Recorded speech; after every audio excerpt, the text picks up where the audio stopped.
On Monday, May 11th, OpenAI launched a consulting firm, not a partnership with a consulting firm, not an AI-powered tool for consulting firms, an actual standalone consulting and deployment business, $4 billion, called DeployCo.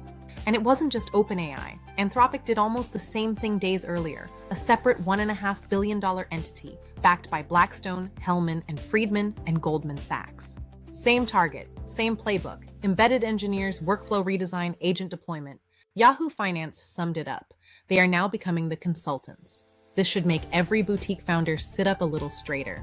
Because the consulting industry as we have known it for 40 years just quietly inverted. And the people who are going to feel it first are not the partners at McKinsey. It's you. Welcome back to the advisory room. I'm Victoria Green, founder of Cypher.ai. We're dropping this episode fast because your clients are going to raise this in the next 90 days. And I'm Jordan. We want you to have an answer that's better than the one most of your competitors will have. Today we cover what actually happened and the two specific pressures landing on your firm. First, what actually happened on May 11th and why this is different from every other AI headline you've read in the last 2 years. Second, the two specific pressures that are about to land on your firm. One you'll see coming, one you won't. And third, the one move that's both the smartest defense and the cleanest offense, and why it has almost nothing to do with which AI tools you buy. Let's get into it. Okay, Victoria, let's start with the facts because there's a lot of hype noise around this week. What actually happened? May 11th, 2026. OpenAI announces DeployCo. It's not a product, it's not a consulting partnership, it's a separately capitalized $4 billion deployment business. And what exactly is their stated mission in this new layer? Their words, the implementation layer, sending technical teams into client organizations to redesign how work gets done, with AI agents at the center. And Anthropic stood up something nearly identical a few days earlier, $1.5 billion entity, backed by 3 of the largest private equity names on the planet. Same thesis, same target market. So in 1 week, the AI as consultant model got capitalized at over $5.5 billion. And the smartest money on Wall Street wrote the checks. The phrase that jumps out to me is implementation layer. That's not a neutral word. It's not. The implementation layer is where the Big Four and firms like McKinsey have made the bulk of their revenue, redesigning workflows, training staff, and managing change. And that's the part of the industry that just got attacked directly by the foundation model labs, by the people who built the underlying technology. So let me push you on this. Why does it matter for, say, a 12-person fractional CFO practice in Boston, or a boutique compliance firm in Chicago? Because the consulting food chain is about to compress hard. When Fortune 500 firms start hiring DeployCo and Anthropic, 2 things happen downstream. 1, the mid-market clients those F500 firms work with get pulled into the same expectation set. Your enterprise client gets pitched DeployCo. 6 months later, they're asking you whether your firm is AI ready. Because if they're spending money to redesign their own workflows, they want to know the advisors they bring into those workflows are operating at the same standard. 2, and this is the more dangerous one, the market narrative shifts from AI is a competitive edge to AI is table stakes. And table stakes is harder to win on. Differentiation has to come from somewhere else. Victoria, I want to name something. I think a lot of founders are quietly feeling something about this news and not saying it out loud. If you run a boutique firm and you read the DeployCo headline, I'd bet one of 2 things ran through your head. First, great, another AI thing. I haven't even figured out the last 6. And what was the second thing they were feeling? The second was quieter. Am I behind?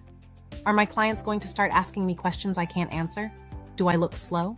I want to talk to that second voice, because I think it's the one that's going to get a lot of boutique founders into trouble in the next 6 months. Exactly how does that happen? Walk us through it. When a founder feels that pressure, they tend to do one of 2 things, and both are wrong. The first wrong move is to freeze. You read the headlines and tell yourself you'll figure it out next quarter. And tell me, what exactly is the problem with freezing? The client conversation is going to happen anyway. The founder who has to improvise an answer to how are you using AI has just lost some authority. Not because the answer was wrong, because it was clearly unrehearsed. That's a really specific failure mode. What's the second one? The second wrong move, and this one is more common, is to panic buy tools. You sign up for 3 SaaS subscriptions, tell your team to use ChatGPT, and call it an AI strategy. I have watched this happen so many times, and 6 months later, you've spent $40,000 on tools that 2 people use occasionally. Your margins have not improved, and when a client asks what you're doing, you list the tools you've bought, which is the wrong answer. Nobody is impressed by your tool stack. They're asking about your judgment. Most founders don't actually know where their firm stands, which workflows would benefit from AI, and which are so structurally broken that AI won't fix them. DeployCo is not coming for your firm. That's a bold claim a week after they launched. Defend it. DeployCo is built for Fortune 500 complexity and PE portfolio companies. A $4 billion AI consultancy doesn't fit a 12-person compliance firm. The minimum engagement size and cost structures just don't work. But, and this is where it gets interesting, that does not mean you're safe. The threat is not that they'll take your clients. It's that they will reset your clients' expectations. They'll expect you to operate inside an AI-enabled workflow. They're going to expect faster turnaround and that the human time they charge for is human judgment time, not data entry time. The thing the labs cannot replicate is the kind of judgment that comes from pattern recognition over 20 years. Like knowing what a CFO is not telling you, or knowing where a regulator is actually going to push based on work through 3 SEC investigations. That judgment is the product. The reason boutique firms exist is because clients need a human who has seen this movie before and can tell them how it ends. No amount of model scale is going to change that. But there's a catch. You cannot articulate this advantage if your operations look amateur. If your intake is a Google form nobody owns and your reporting is a Word doc you rebuild from scratch, your firm looks like it's running on duct tape. In a market where AI workflows signal seriousness, looking duct-taped is a problem. The move is not to compete on tools. The move is to ensure your intake, delivery, and reporting are structured well enough that your judgment is the thing your clients see, not the chaos behind it. Which brings us to the part of the episode where you make the case for what people should do this month. Yes, and I want to tell our listeners about something we built at Cypher AI specifically for this moment. It's called the Workflow Snapshot. Why does it exist? Please tell us more about the origin of this audit. Because I kept watching smart boutique founders make expensive AI decisions before they had the data they needed to make those decisions well. Okay, what is it concretely? It's a free 7-minute online intake that gives a consulting firm a quick diagnostic report on how work is currently flowing through the business. It highlights where time is being lost, where manual or non-billable work is piling up, and where workflow bottlenecks may be slowing the team down. Once that report is generated, the firm can book a free 20-minute call with one of our consultants to start the process of a more official 2-week workflow audit. And at the end of those 2 weeks, the client walks away with what exactly? 3 things. First, a clear picture of which workflows in your firm are AI ready right now, meaning the friction is operational, not judgment-based, and a well-chosen AI tool would actually move the needle. That is very clear. Now, what's the second result? A list of workflows that are not AI ready, because the underlying process is broken in ways that no tool will fix. These are the workflows where panic buying AI software would have made things worse, not better. Knowing which ones these are will probably save you between $15,000 and $40,000 over the next year, just in tooling decisions you don't make. That alone pays for the engagement. Exactly. And the third one is the one that matters most. A sharp, defensible articulation of where human judgment is the actual product in your firm, where the value you charge for is not the work, but the thinking. That articulation is the thing you take into your next client conversation when they ask the AI question. And frankly, it's the thing you should be using in your marketing already. Let's also say what the workflow audit is not, because I think people get pitched a lot of things that sound similar. It is not an AI strategy document. There are plenty of those, and most of them are useless because they get written before anyone has actually looked at how the firm runs. That is a great distinction.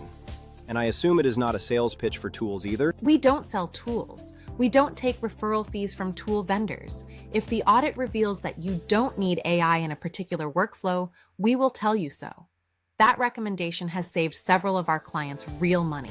And I think it's worth noting that it is not a 6-month engagement either, right? 2 weeks. structured. At the end of it, you have a document that any next consultant or any AI implementation partner you ever hire would have to start by building anyway. So you're not duplicating work.